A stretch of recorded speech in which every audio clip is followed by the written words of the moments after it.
여러분 안녕하십니까? 경제현장 오늘 시작합니다. 우리 경제의 뇌관이 된 가계부채를 줄이고 부동산 시장으로 몰리는 자금의 흐름을 차단하기 위해서 정부가 초강수를 뒀던 것, 바로 대출 규제였죠. 하지만 시중은행들이 최근 대출 금리를 급하게 올리면서 소비자들 불만이 극에 달하고 있는데요. 잡으라는 집값은 못 잡고 서민들만 잡는다는 목소리가 높아지고 있습니다. 오늘 금요 경제 토론에서 은행 대출 금리 인상과 가파르게 뛰는 물가에 관련된 내용 짚어보겠습니다. 유튜브 실시간 댓글 의견 주시면 토론에 반영하겠습니다. 오늘도 금요 경제 토론 김종석 전 의원 그리고 최이배 전 의원 두 분과 함께합니다. 어서 오십시오. 반갑습니다. 안녕하세요. 자, 오늘 이 가계 부채 대출 금리 오르는 것, 물가 상승 본격적으로 얘기 나누기 전에 자, 관심이 많은 더불어민주당 이재명 후보, 국민의힘 윤석열 후보의 이제 광폭 행보가 이어지고 있습니다. 두 분 얘기 잠깐 하고 본 주제로 들어가는데요.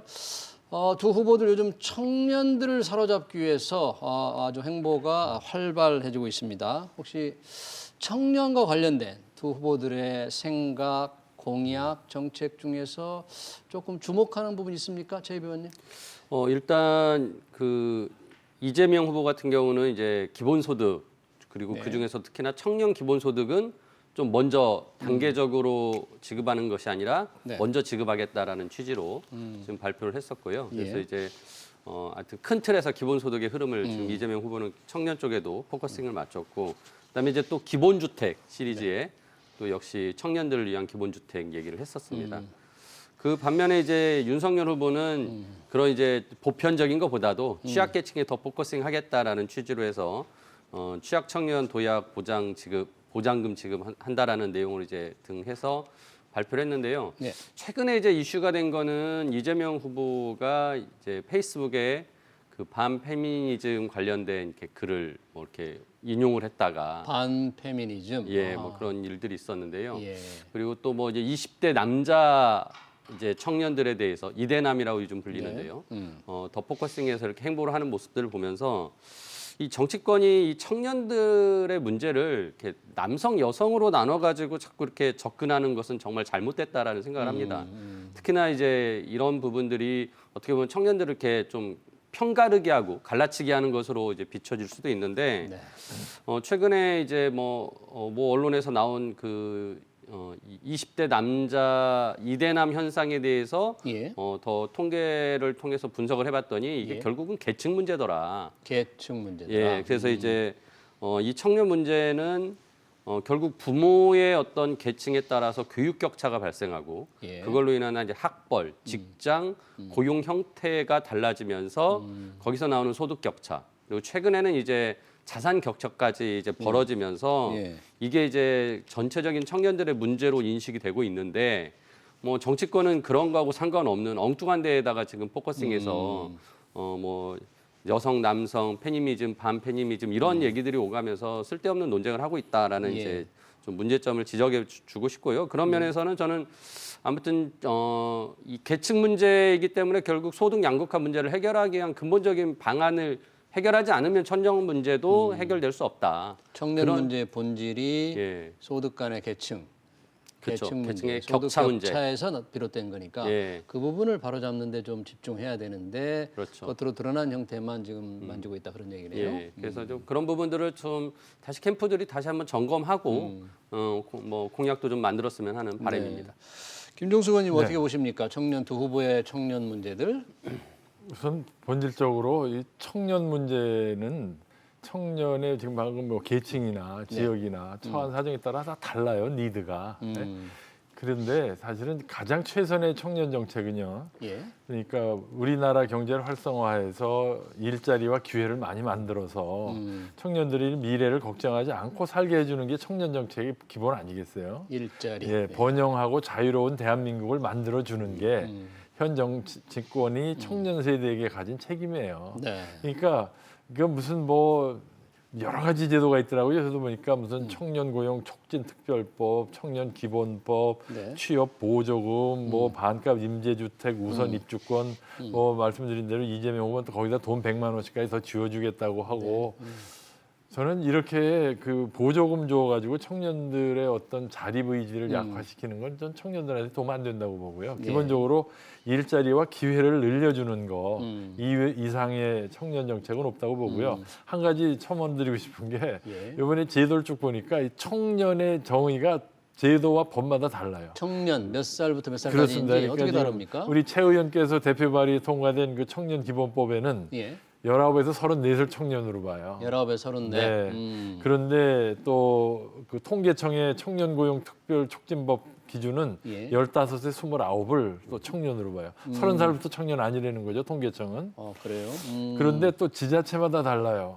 서울은 39살까지고요. 충청북도 39살. 예. 부산은 34살. 지자체마다 기준이 달라요. 네, 그러니까 이거 종종 나오는 얘기지만 한두 달 차이로 34살이 안 돼, 35이 안 되고 예. 40살이 돼서 그 혜택을 못 받는 사람도 생기고 그렇군요. 또 하나 100만 호가 됐든 무슨 뭐 100만 원씩 나눠주는 게 됐든 그게 결국 모든 청년한테 다 혜택 가는 건 아니거든요. 결국 예를 들면 반값 임대주택 예. 뭐 50만 호가 됐든 100만 호가 됐든 그 사람들은 혜택을 보지만 예. 그보다 훨씬 더 많은 청년들한테는 그런 기회가 안 가거든요. 그래서 제가 볼 때 이렇게 그 자체가 공정하지도 못하고 오히려 공정이나 무슨 양성 평등 이슈는 청년의 이슈가 아니라 우리 국정 이슈예요. 이게 무슨 뭐 꼭 청년들만의 2030 문제가 이슈는 아니라 아니죠. 이거죠. 예, 공정해야죠. 네. 양성 평등해야죠. 지금 보니까 이 두 후보가 청년에 이렇게 구애를 청년들 하는 것은 이 보니까 청년들이 지금 지지 후보를 정하지 못한 청년이 너무 많은 거예요. 예. 한 조사 보니까 20대만 기준으로 보니까 지지 후 당을 정하지 못한 이른바 무당층이 38%. 이 조사 결과 이렇게 나왔어요. 예. 이렇게 높은 현상은 이거 어떻게 해석을 해야 됩니까? 그러니까 아무래도 이제 청년들이 정치에 대한 효용성을 이제 느끼고 있는 거는 저는 있다고 생각을 하거든요. 그러니까 예전과 다르게 굉장히 그 청년들의 그 투표율도 굉장히 높아지고요. 정치적 관심도도 많이 높아졌습니다. 하지만 이제 지난주에도 잠깐 말씀드렸지만은 이 후보들의 이제 비호감도가 굉장히 높지 않습니까? 그러니까 청년들이 마음 줄 데가 없는 거죠. 예. 그러니까 물론 이제 청년들이 결국에는 투표장에 저는 갈 거라고 봅니다. 포기하지는 않을 거라고 생각하는데요. 그렇다면 결국은 청년들에게 맞는 정책들, 정말 설득력 있고 이게 내 삶을 바꿀 수 있겠구나, 내가 미래를 좀 희망적으로 볼 수 있겠구나 하는 어떤 그 비전들을 제시하는 결국 후보로 선택할 것이다라는 생각이 들고요. 예. 그런 면에서는 앞서 말씀드린 대로 뭐 지금 눈앞에 있는 뭐 지원금을 준다 이런 것보다도 정말 희망을 줄 수 있는 메시지를 담긴 그리고 우리 김종석 의원님 말씀대로 예. 정말 일자리를 만들어줄 수 있는 그런 후보가 정책을 내야 될 것이다라고 네. 생각합니다.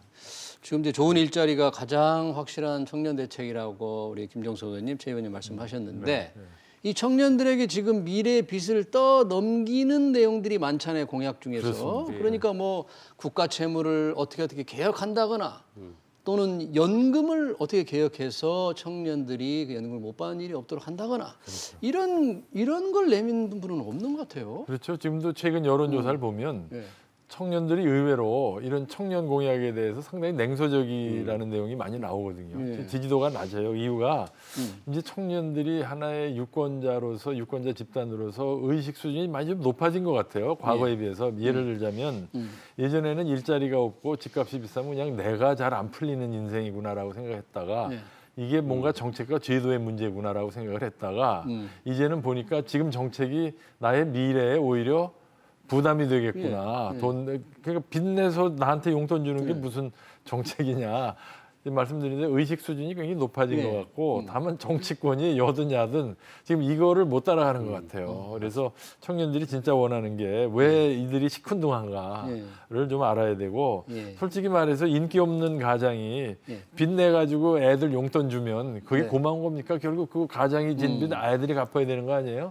지금 나라 차원에서 그렇게 되는 것 같아요. 네. 정치권이 인기가 없으니까 그저 빚내 가지고 지금 청년들 용돈 주겠다는데 그 시큰둥하죠. 예, 그러니까 청년들이 볼 때는 지지할 후보가 없다는 비호감도가 높다는 최 의원님 말씀도 미래를 나한테 짐을 떠넘기는 후보들 내가 이거 지지해야 되나? 이렇게 고개를 갸우뚱하는 청년들이 생각보다 지금 많은 거예요. 많죠. 예. 네. 두 후보들이 조금 이런 얘기를 좀 귀담아 들었으면 좋겠습니다. 사실 청년들의 많은 고민 중에 지금 집을 구하는 문제가 굉장히 심각했는데 이불 집을 구하는 과정에서 대출 규제 조치가 발동이 됐는데 대출을 받지 못하는 것도 그렇지만 대출을 받는 사람들은 요즘 대출 금리가 너무 많이 올라서 굉장히 고통이 심각하다는데 그렇죠. 어떻게 지금 금리가 이렇게 빨리 뛰고 있습니까? 그렇죠. 이거 모든 물가가 그렇지만 올라갈 땐 금방 올라가고 내려갈 땐 잘 안 내려오는 속성이 있습니다. 그런데 지금 이번에 금융당국이 정책 전환을 하면서 대출 총량제를 했죠. 예. 거기다가 이제 한국은행 기준금리 올리고 또 올릴 거라고 예고를 하고 있죠. 예. 그럼 당연히 시장에서 금리가 올라갈 수밖에 없죠. 그건 수요공급 법칙에 의해서 불가피한 것이죠. 네. 문제는 이제 대출 금리는 쉽게 올리고 수신 금리는 또 잘 안 올려준단 말이죠. 그러니까 예. 예대 마진이 지금 뭐 10년 만에 최대라면서요. 네. 2.2%인가 뭐 예대 마진이 결국 네. 이제 은행의 프로핏 마진인데 예. 어느 산업이든지 어느 비즈니스든지 프로핏 마진이 높다는 얘기는 예. 경쟁이 완벽하지 않다는 거에 반증입니다. 이익이 그래서 많다는 거는 예, 제가 볼 경쟁이 때는 강하지 않다. 은행들이 쉽게 대출 금리 올리는 분위기나 예. 수신 금리 잘 안 올려주는 분위기나 예. 이게 경쟁이 없어서 그래요. 예. 그러니까 우리 저 20대 국회에서 통과시킨 그 인터넷 은행법이요. 예, 그게 인터넷. 우리가 기대가 이제 미꾸라지들이 잘 살이 안 찌니까 메기를 집어넣어서 긴장감 주자는 건데 네. 지금 와서 보니까 좀 여러 가지로 아쉬워요. 이게 메기가 아니라 새끼 미꾸라지야. 메기가 메기가 될 수가 없는 정도. 아니, 그 이유가 뭐냐면요. 예. 농담이 아니고 지금 인터넷 은행 2개, 3개 이게 허가 나간 거 보면요. 예. 다 대형 금융기관의 자회사처럼 돼 있어요. 대주주가. 하나은행이고 카카오뱅크, 뭐, 예. K뱅크도 다 그렇게 그렇죠. 대주주가 우리은행이고 다 그렇다는 그렇게 얘기죠? 돼 있어요. 그러니까 근본적으로 매기 효과가 한계가 있는 것 같아요. 저는 이 인터넷 전문 은행이 들어올 때 그리고 핀테크의 확산으로 예. 대출 금리 인상은 억제되고 수신 금리는 올라가는 예대 마진이 줄어든 효과를 기대했는데 지금 여러 가지로 좀 구조적인 문제가 있지 않은가 하는 생각이 네. 듭니다. 지금 보니까 뭐 신용대출 금리는 뭐 최고 금리 기준으로 거의 6%를 지금 넘은 경우도 지금 나오고 예, 그렇죠. 주택담보대출 금리도 지금 5% 이상으로 뛰고 예. 이렇게 뛰면 은행들 요즘 돈을 너무 많이 버는 거 아닐까요? 근데 이제 은행 입장에서는 예. 이렇게 예대 마진을 높이는 이유가 예. 대출을 규제하니까 결국 자신들이 상품을 덜 팔게 되니까 덜 팔면서도 수익을 유지하려면 가격을 올릴 수밖에 없다. 대출. 라는 논리를 또 얘기를 해요. 그러니까 이게 참 아이러니한 상황이 되는 거죠. 예. 근데 또 이걸 생각해 보면 그럼 왜 이 대출이 줄어들었냐? 결국은 이건 정부가 대출 규제를 시작해서 이제 네. 옥죄기를 하면서 시작된 것이고 그런 상황에서 아니 공급량은 정부가 그렇게 통제해가지고 틀어쥐어놓고는 가격은 마음대로 올리게 하는 것이 또 정당하냐? 그래서 이제 국민청원까지 나오지 않았습니까? 그러니까 청와대 국민청원에 이 대출금리 급등을 고통을 호소하는 청원이 등장했는데 정말 좀 특이한 현상 그러니까 같아요. 이제 그런 면에서 지금 정부가 뭘 나서서 해줘야 되지 않냐라는 이제 국민들의 바람이 있는데 또 막상 또 우리 금융 당국 입장에서는 예. 아니 내가 그 공급량은 조절을 했지만 가격까지 내가 통제하는 것은 못하겠다. 그래서 이제 그것은 시장 자율에 맡긴다라는 식으로 지금 풀어놓다 보니까 굉장히 뭐 서민들 대출 받은 분들 입장에서는 뭐 힘들 수밖에 없는 상황인데요. 참 이게 뭐 뾰족한 수는 없을 것 같습니다. 저도 예. 참 이게 아이러니한 상황이라고 생각되는데 예. 그동안 너무 많이 이제 유동성이 풀려서 결국 물가가 올라가고 뭐 이런 것들이 이제 나중에 우리 경기에 부담이 될 거라고 생각하니까 예. 유동성 조절을 당연히 할 수밖에 없는 또 정부 당국의 입장이 있을 것이고 네. 뭐 그런 상황에서 대출 규제도 온 것이기 때문에 이제 이런 부분들이 이제 어떻게 하면은 힘든 취약계층에게 더 힘들게 만들지 않게 해야 되느냐라는 관점에서 좀 접근을 해야 되는데 예. 계속 누누이 제가 그런 부분들 이제 취약계층에 대한 좀 핀셋 정책, 금융에 대한 정책이 더 나와야 된다고 생각하는데 그런 부분들이 지금 나오지 않고 있어요. 그래서 지금 서민들 입장에서는 뭐 불만을 굉장히 많이 가질 수밖에 없는 그런 예. 상황인 것 같습니다.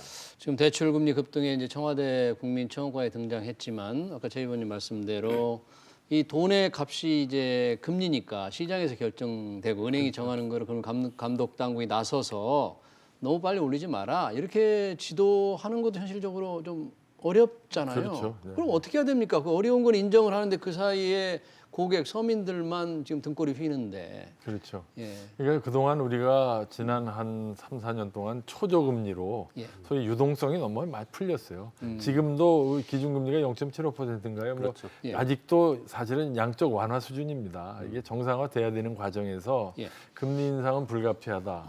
그동안 돈이 너무 많이 풀렸다. 가계대출의 증가 속도가 빠르다.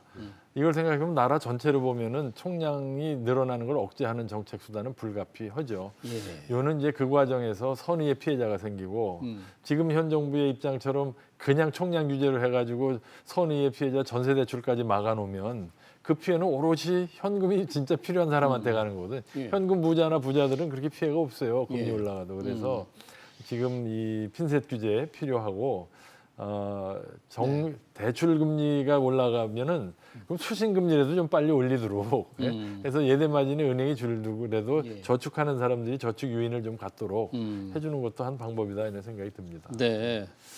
사실 한국은행이 아까 기준금리를 이제 0.75%로 지난번에 이제 한번 그 수준까지 올렸는데 이달에 또 한번 올릴 가능성이 지금 더 높은 예. 것으로 좀 예상이 되고 있잖아요. 그러면 대출금리가 더 뛰는 거 아닙니까? 그렇죠. 지금 이번 이제 국정감사 때 네. 이주열 하는 총재가 나와서 11월에 올리는 것을 아예 그냥 얘기를 했어요. 예고를 예. 했고요. 자기는 그렇게 올려도 될 것 같다라고 생각한다라고 아예 얘기를 했는데요.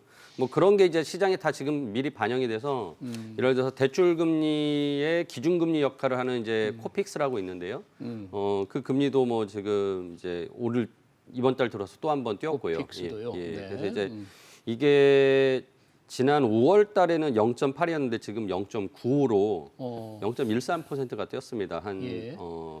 5달 예. 사이에요. 그러니까 이제 상당히 이제 높게 뛰었고 뭐 이거 뛰니까 당연히 이제 국고채 지금 금리도 뭐 미국에서부터 미국 국고채 금리가 오르는 것과 마찬가지로 우리나라 이제 국고채 금리도 올라가고 있고 그래서 시중 금리가 다 올라가고 있기 때문에 뭐 은행 입장에서는 결국은 조달 금리가 올라가는 측면도 있다라는 것 때문에 이제 기준금리 올린 것만큼의 뭐 담보 대출에 대한 뭐 대출 금리를 올릴 수 있다고 생각하는데 네. 이제 문제는 이제 은행이 좀 자율적으로 그 조정할 수 있는 그러니까 가상금리나 우대금리를 예. 또 이제 재량권을 가지고 있는데 예. 최근에 이제 대출을 옥죄라고 하니까 이 가상금리를 올리고 우대금리는 없애는 뭐 이런 없애는. 식으로 이제 하면서 예. 금리를 다 인상을 한 거죠. 예. 그러니까 당연히 뭐 대출을 하신 분들한테는 당장 뭐 0.5% 이런 정도의 수준만 올라가도 워낙 억대 규모의 이제 예. 대출을 받은 상황에서는 뭐 한 달에 몇십만 원씩 또 더 나갈 수도 있기 때문에 굉장히 부담이 되는 거고. 그렇죠. 그래서 이제 이런 부분에 있어서는 좀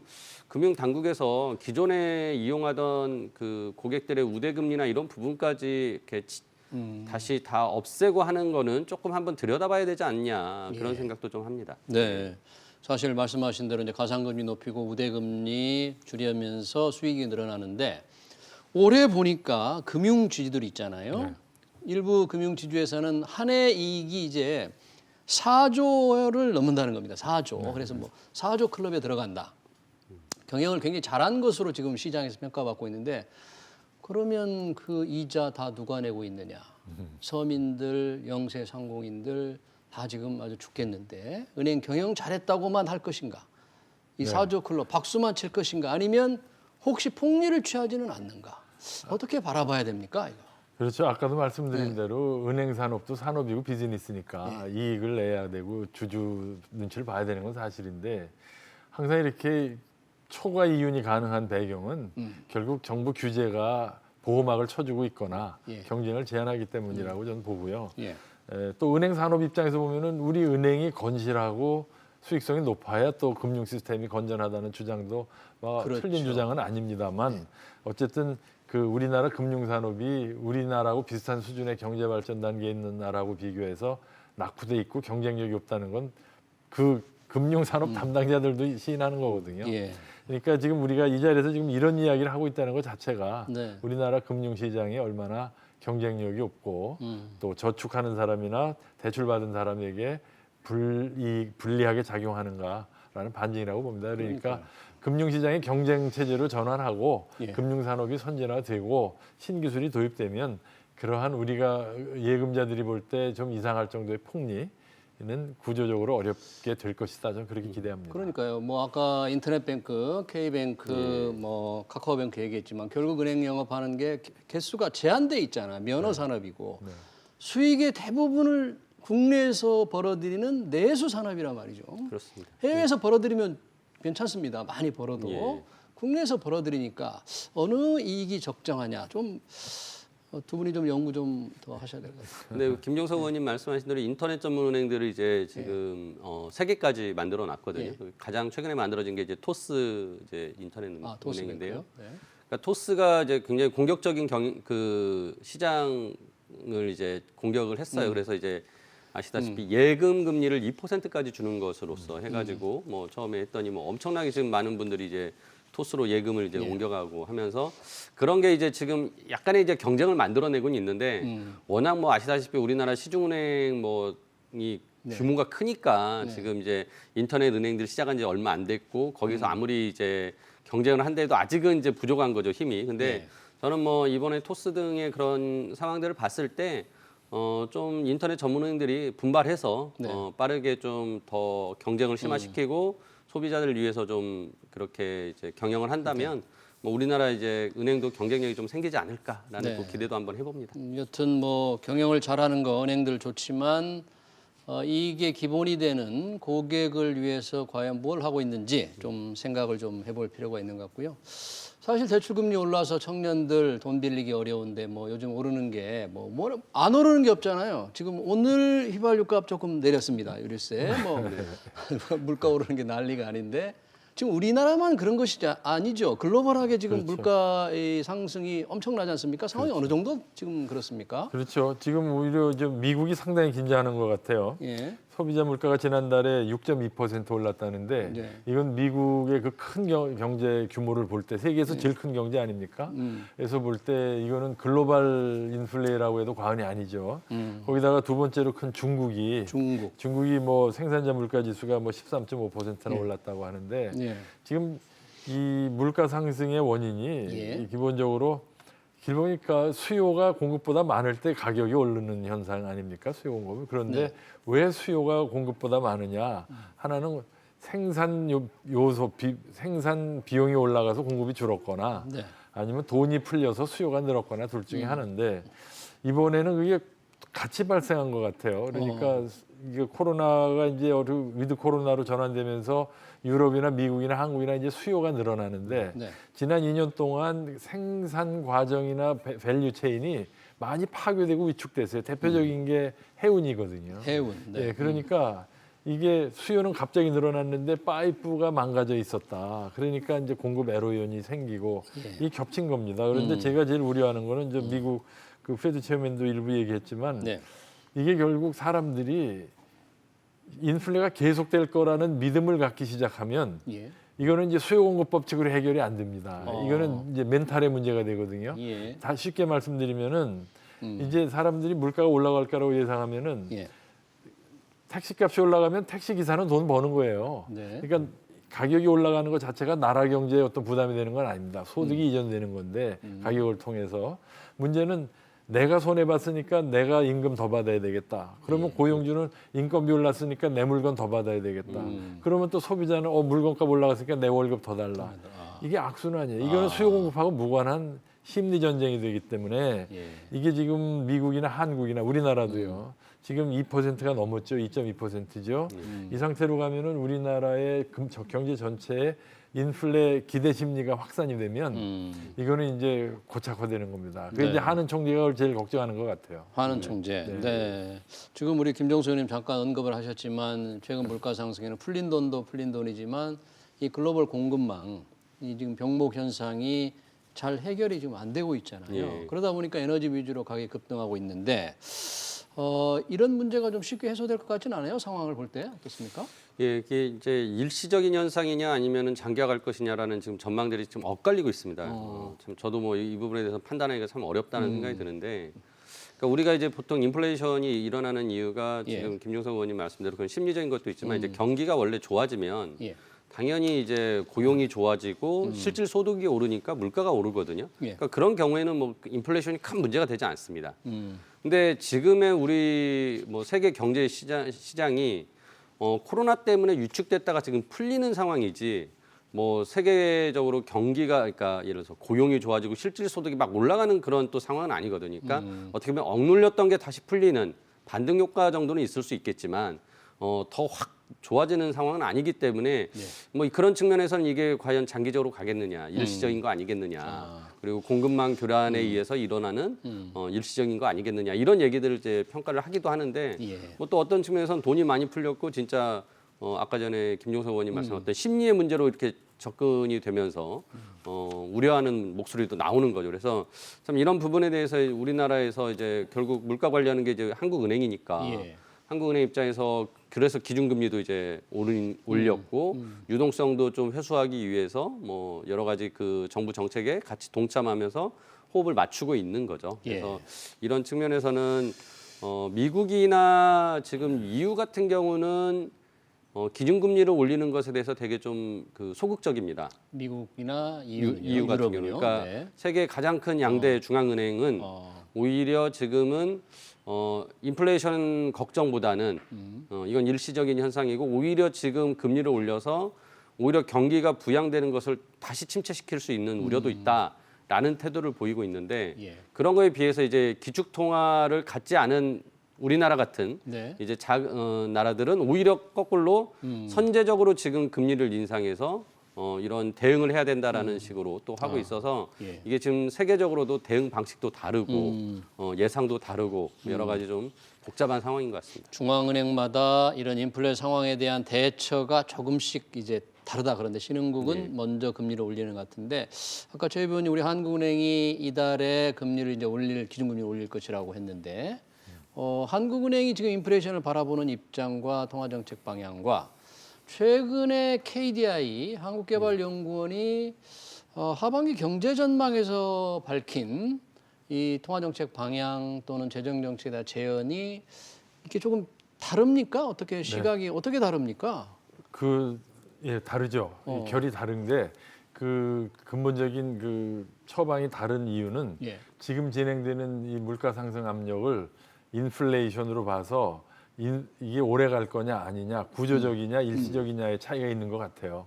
그리고 그 배경에는 또 한국은행은 이제 물가 당국이잖아요. 그렇죠. 그 통화량을 조절하는 걸로 물가를 관리해야 되는 주무 책임자고 KDI는 이제 굳이 말하자면 이제 행정부의 일원으로서 이제 경기 활성화에 이제 더 방점이 찍힌 관점을 갖고 있기 때문에 지금 일어나고 있는 이게 원인은 다 알아요. 다 팩트는 공감하는데 이 공급 애로 요인이 일시적이냐, 이게 구조적이냐.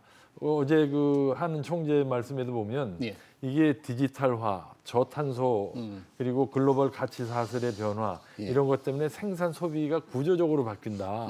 오래 갈 거다. 이게 이제 하는 입장이에요. 그러니까 이제 금리를 올려야 된다는 얘기고 KDI는 이거는 잠시적인 공급 애로 요인이기 때문에 공급 애로 요인만 해소되면 구조적인 소위 코어 인플레이션은 아직 그 에너지와 농산물 가격을 뺀 코어 근원 인플레이션은 아직 낮기 때문에 우려할 게 아니다라고 그러는데 이거 뭐 전문가들끼리도 의견이 갈리는 건 어제 오늘의 일이 아닌데 이거는 말씀드리자면 핵심은 지금 일어나고 있는 이 비용 상승 공급 애로 요인이 구조적으로 오래 갈 거냐 일시적이냐에 따라 한은과 KDI의 처방이 다르다. 이렇게 정리할 수 있겠습니다. 그럼 KDI는 지금의 물가 상승을 너무 성급하게 대응하지 말고 조금 인내를 가지고 지켜보자. KDI가 그런 입장이네요. 그렇죠. 지금 원가 상승에 의한 물가 상승은요. 정책으로 당국으로서는 딜레마예요. 왜냐하면 물가가 오르니까 긴축을 하면 경기 침체가 더 가속화되죠. 그런데 경기 침체가 걱정이 돼서 돈을 더 풀면 물가는 더 불안해지죠. 그러니까 지금 어떻게 보면 진퇴양난 딜레마죠. 최 의원님은 어떻게 보십니까? 지금 그러면 뭐 물론 한은과 KDI 입장도 다르고 진퇴양난인데 지금 시점에서 어느 쪽에 좀 비중을 더 둬야 할까요? 그래서 이게 이제 한은 같은 통화 당국과 그다음에 이제 거시 경제를 또 관리하는 지금 이제 기재부 등 뭐 이제 금융 당국 같이 뭐 계속 이제 합동회의를 하고 있습니다. 그러면서 어느 한 곳에서는 약간 불을 떼면서 또 어느 한 곳에서는 창문을 열어놔서 찬바람이 좀 들어오게 하는. 그러니까 이 계속 그런 정책을 지금 병합적으로 하고 있거든요. 우리나라에서도. 예. 그러니까 뭐 꼭 어떤 한 방향으로만 가야 된다라고는 참 어려운 상황이기 때문에 예. 특히나 우리나라 같이 이제 대외 의존도가 굉장히 높기 때문에 미국이나 뭐 EU의 상황도 다 지켜보면서 그렇게 좀 대응할 수밖에 없는 것 같습니다. 네, 잘 알겠습니다. 대출 금리 인상 문제, 물가 문제 오늘 금요 경제 토론에서 살펴봤습니다. 지금까지 김종석 전 의원 그리고 최이배 전 의원이었습니다. 두 분 고맙습니다. 고맙습니다. 감사합니다.